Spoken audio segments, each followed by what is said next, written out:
Welcome to the Deep Dive. Great to be here. We're diving deep today into a stack of source material specifically. Excerpts from a key framework for information and technology, COBIT 2019. Yep, COBIT 2019. And our focus, it's on its governance and management objectives and, crucially, the system that's built to achieve them. Exactly. And look, this isn't about getting lost in the weeds of some, dense technical manual. No, definitely not. Our mission here is really to cut through that density, pull out the most valuable insights. Right. So you can quickly get a handle on what this framework is actually about, how it helps businesses manage their INT, and, well, why it matters. Think of this as your shortcut, really. A way to get informed on COBIT's core structure. We'll pull out some maybe surprising facts and hopefully those aha moments that make it all click. Frameworks can feel a bit dry sometimes, can't they? They absolutely can. So let's just jump straight into the interesting stuff. Sounds good. And one of the first really fundamental things the source stresses is the difference between governance and management. It sounds simple, maybe, but it's not just semantics. It's a really critical separation of duties. Right. So let's unpack this distinction. What's the core split according to COBIT? Okay, so governance, the source explains, that's the domain of the board of directors, usually led by the chairperson. The board, okay.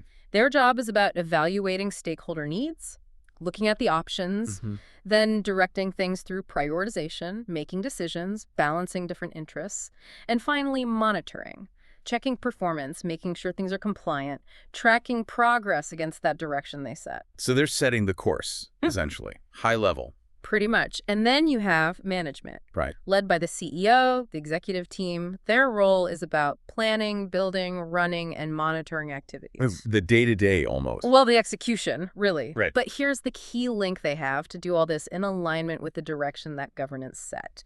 Okay. So management executes the strategy defined by governance.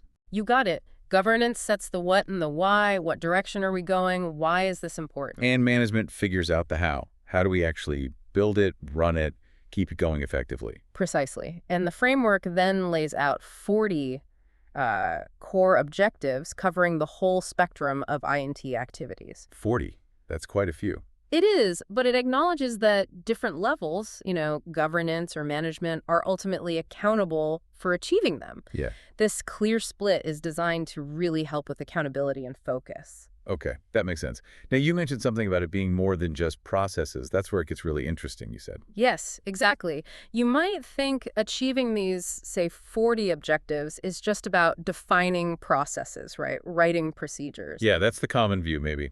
But the source makes it really clear that building an effective governance and management system for INT is, well, it's much broader than that. It needs several different elements working together. Elements, okay. They call them components. The framework identifies 7 types of components that make up this system. 7. Yeah. And these aren't just processes. They're all the different factors, the things that contribute to the good operation of INT governance and management in a company. Okay, so if processes are the first one, the most obvious, maybe the defined ways of doing stuff, what else are we talking about? What might be less expected? Well, there's organizational structures. That's things like defining specific roles, committees, boards, using tools like RACI charts, responsible, accountable. The ACI charts, yeah. Clarifying who does what. Exactly. Then there's information flows and items. Basically, the inputs and outputs needed for processes to even work. What information goes where. Makes sense. But here's a really crucial one, often underestimated. People, skills, and competencies. The human element. Totally. You can have the best process, the slickest org chart, but if you don't have the right people with the right skills, well, it's not going to fly, is it? No, good point. It's not just the machine, it's the people running it. What about the less tangible stuff? Right. So we also have principles, policies, and procedures. These are the guiding rules, the sort of documented way things should be done. Standard operating procedures, that kind of thing. Yeah. But then, and this might be the most surprising for some, culture, ethics, and behavior is listed as its own component. Wow. Okay. Culture as a component. Explicitly. The way things are done around here, the shared values, how people actually behave. The source says this has a profound impact on how effective any formal process or policy will actually be. That's fascinating. Yeah. So it's acknowledging the human and cultural side isn't just fluff. It's a core building block of the whole system. Absolutely. And then finally, number 7 is services, infrastructure, and applications. The actual technology itself. The tech stack. The tech stack, the services provided.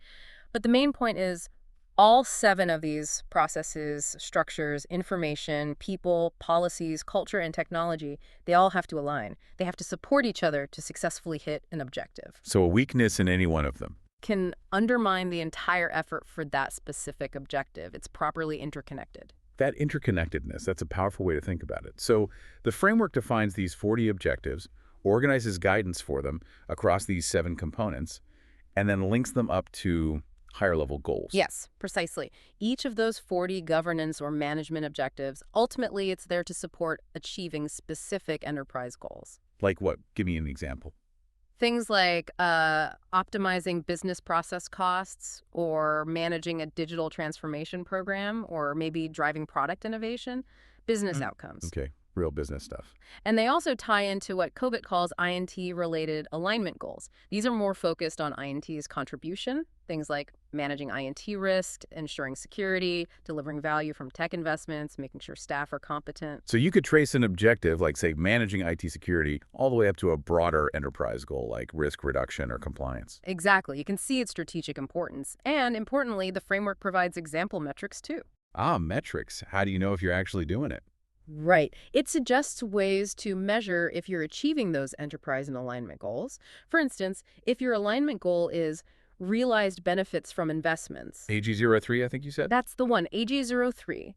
A metric might be the % of INT investments traceable back to the enterprise strategy. Okay, clear link. Or if managed INT-related risk, AG02, is key for you, you might measure the number of incidents related to non-compliance with policy. It tries to tie the activities directly to measurable outcomes. Okay, this is starting to form a picture. Instead of trying to cover all 40 objectives, which would take forever. Yeah, Maybe let's pick a couple of diverse examples, maybe from the management domains, APO, BAI, DSS, MEA, the planning, building, delivering, monitoring parts, just to see how these components really come together in practice. Good idea. Let's take one from APO Align, Plan, and Organize. How about APO2, Manage Strategy? Okay, managing the INT strategy. Sounds important. It is, and this objective is all about defining and maintaining that INT strategy. Now, it's easy to think this is just a process thing, right? Define the strategy, get it signed off. Find the document, yeah. But COBIT frames it much bigger than that. To really achieve this objective effectively, you need multiple components working together. How so? Well, sure, you need a process for strategy definition. But you also need the right organizational structures, maybe an INT steering committee, to review and approve it. Right, roles and responsibilities. You need information flows, understanding the business context, market trends, feeding that in.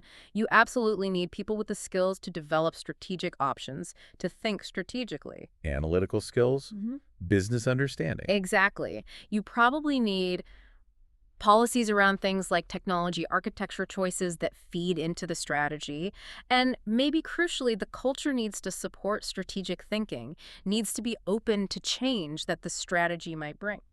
So the guidance isn't just write a strategy doc. It's about making sure the entire system around strategy development and execution is actually working. That's the idea. It's holistic. Okay, interesting. What about an example from maybe the building side or the operational side? Okay, let's jump to BAI, build, acquire, and implement.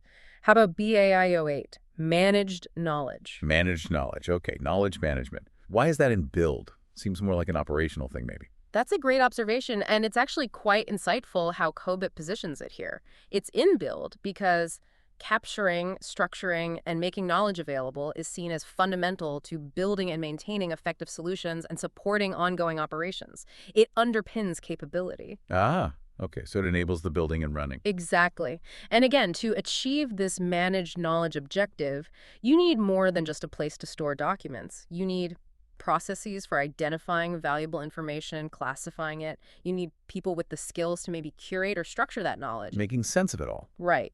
Information flows are key. How is knowledge captured? How is it shared effectively? You'll need policies around accessibility, security, maybe retention of knowledge. Yeah. And again, culture plays a huge role.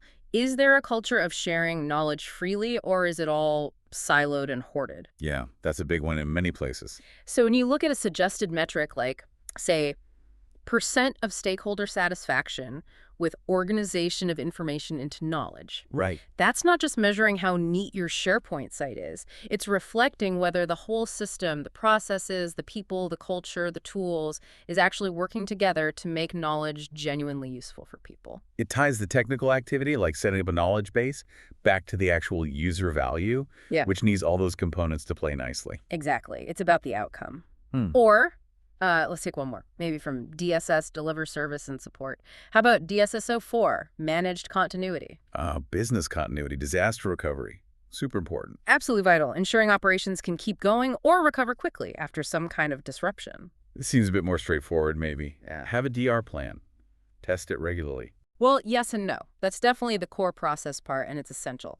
Defining the continuity policy, managing the plans, handling backups, doing training COBIT covers all that. Great. But achieving true resilience, the source implies, needs more. You need clear organizational structures. Who is actually responsible for continuity planning and execution? Someone owns it. Someone has to own it. You need people trained not just on the plan, but on their specific roles during an incident.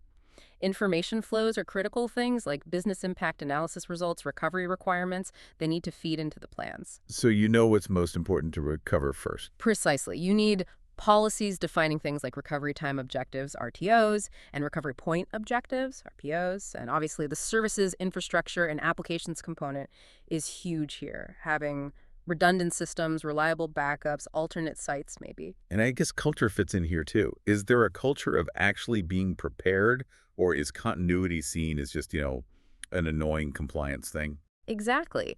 Is disaster recovery just a checkbox exercise you do once a year because the auditors ask, process-focused? Or is it genuinely embedded in how the organization thinks about risk and resilience, culture-focused? That's a big difference in outcome. Huge. The framework highlights this need for all components to be robust.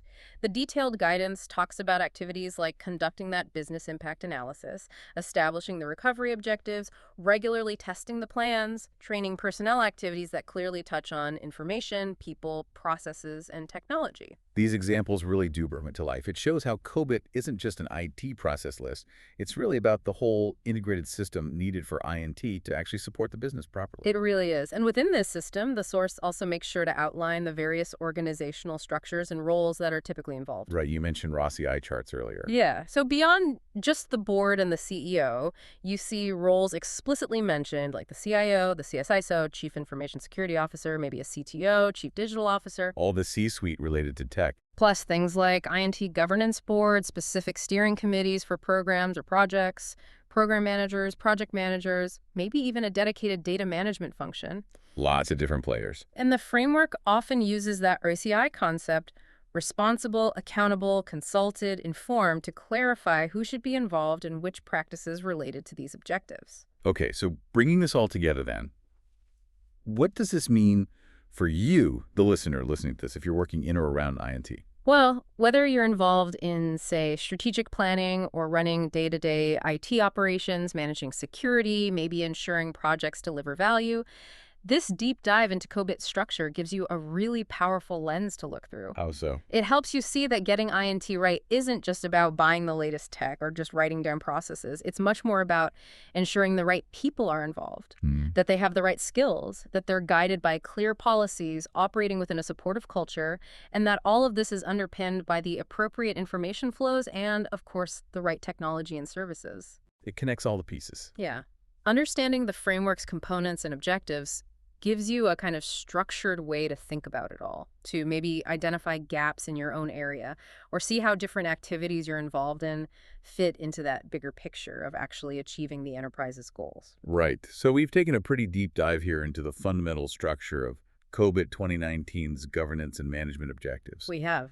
We've seen that critical separation of governance, the directing and monitoring and management, the planning, building, running. Yep, the EDM versus APO-BADES-MIA split, essentially. We've unpacked those 7 quite diverse components that make up the governance system, going way beyond just process. Processes, structures, information, people, policies, culture, technology, the whole set.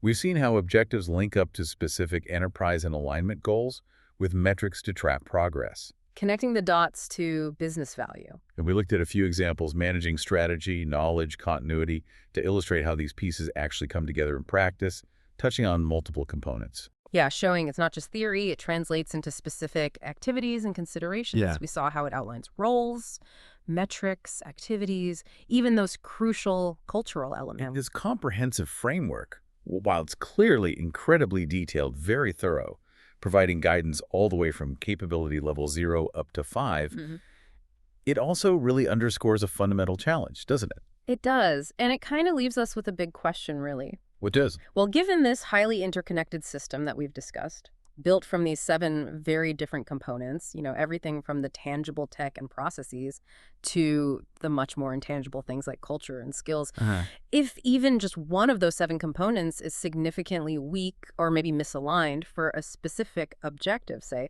the culture doesn't support knowledge sharing for the managed knowledge objective. Right. How drastically does that single point of weakness, that one weak link in the chain, compromise the actual achievement of that objective, and then by extension, the enterprise goals it's supposed to support? And ultimately, how much does it undermine the overall effectiveness of the entire I&T governance and management system for the enterprise? That's a heavy question. How much does one weak pillar shake the whole building? Something to definitely think about.